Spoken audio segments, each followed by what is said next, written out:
Session 89, Chapter 2, verses 65 and 66.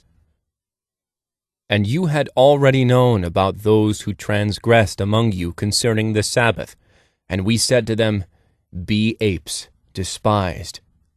Chapter 2, verse 65. Allah gave us commands related to this world and commands related to the hereafter. He does not like us to take any of them lightly, or to pick and choose one over the other. Take the example of the following verses. O you who believe, when the call is made for the prayer on Friday, then move promptly to the remembrance of God, and leave off your trading. This is better for you, if you but knew. Then, when the prayer has ended, disperse in the land, and seek out God's bounty, and remember God often, so that you may prosper. Chapter 62, verses 9 and 10. These verses carry commands relating to this world and commands relating to the next. Allah does not want you to be so involved in your business and worldly affairs that you are late to or forget prayer. At the same time, He does not want you to spend all your time in the mosque that you ignore your needs and those of your family.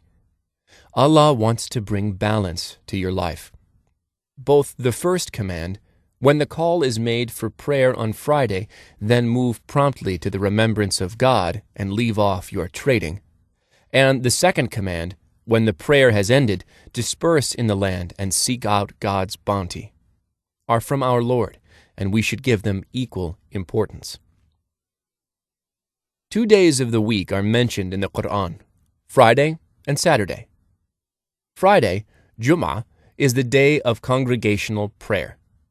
Its Arabic name is derived from the word congregation. It is also named Jum'ah because on this day, God gathered all the components of the newly created universe. We gather on this day to celebrate God's favor of creating the universe for humanity.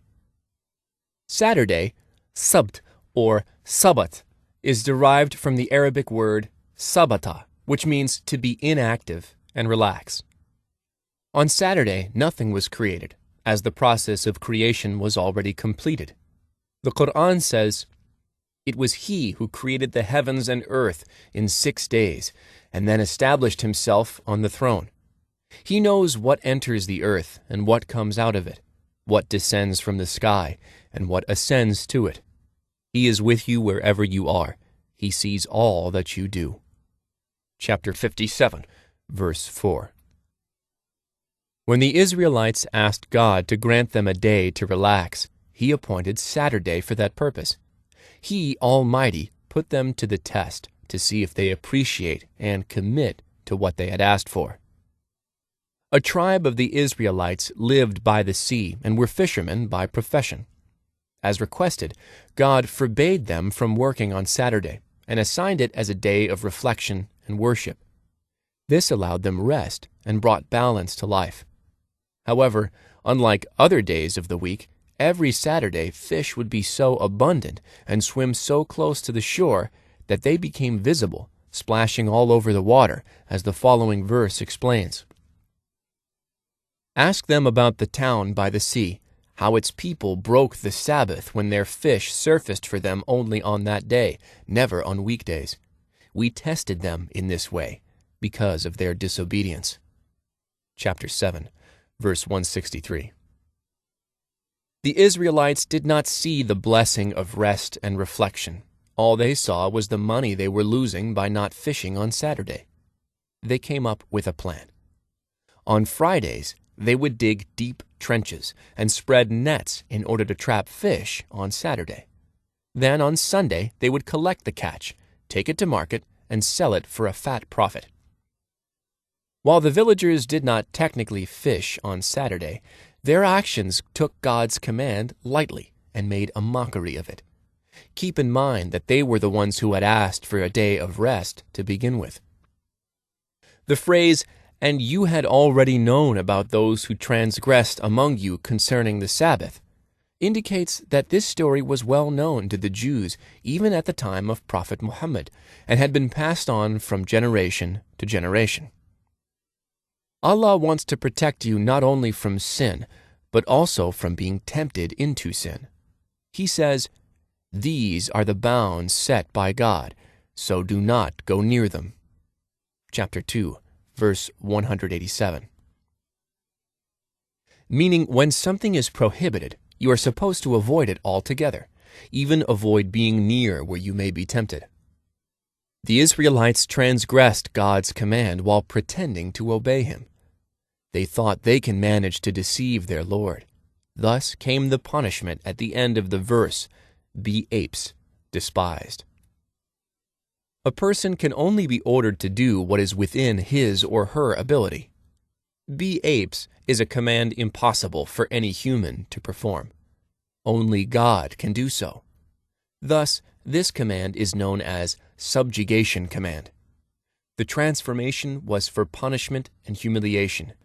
It lasted for a very brief period of time as the transgressors died shortly after. It was a punishment specific and limited to those in this tribe who transgressed. Therefore, they had no ability to reproduce.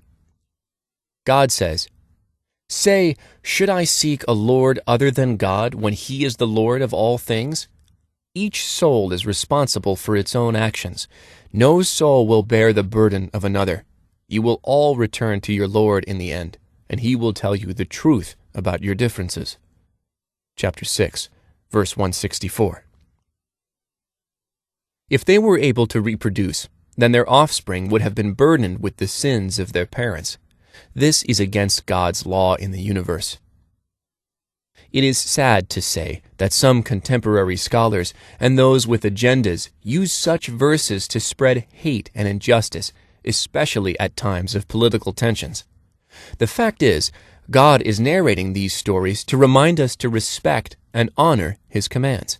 He says in the very next verse, "And we made it a deterrent punishment for those who were present and those who succeeded, and a lesson for those who fear Allah." Chapter 2, verse 66. Meaning that this physical and moral transformation was made as an example for everyone present at the time, and for all of us till the day of judgment. In the field of law, a person is only punished if he or she commits a crime that was clearly prohibited, and has a clear and declared punishment. In other words, there is no punishment without a crime, and there is no crime without a declared pre-existing law. Islam and all heavenly messages are based on the same approach. God says, "Whoever accepts guidance does so for his own good. Whoever strays does so at his own peril. No soul will bear another's burden, nor do we punish until we have sent a messenger." Chapter 17, verse 15. Through scriptures and through prophets, Allah first defines His boundaries and then announces the punishments. From that point on, if you violate these boundaries, then the punishment becomes incumbent on you. The punishment of metamorphosis into another species was specific for the small minority of the tribe of the Israelites who transgressed on the Sabbath. It was a lesson for the Jewish people of that time, and a lesson for all of us to respect God's laws and bounties. Such incidents are narrated and passed on to generations, so they avoid similar acts that earn God's anger.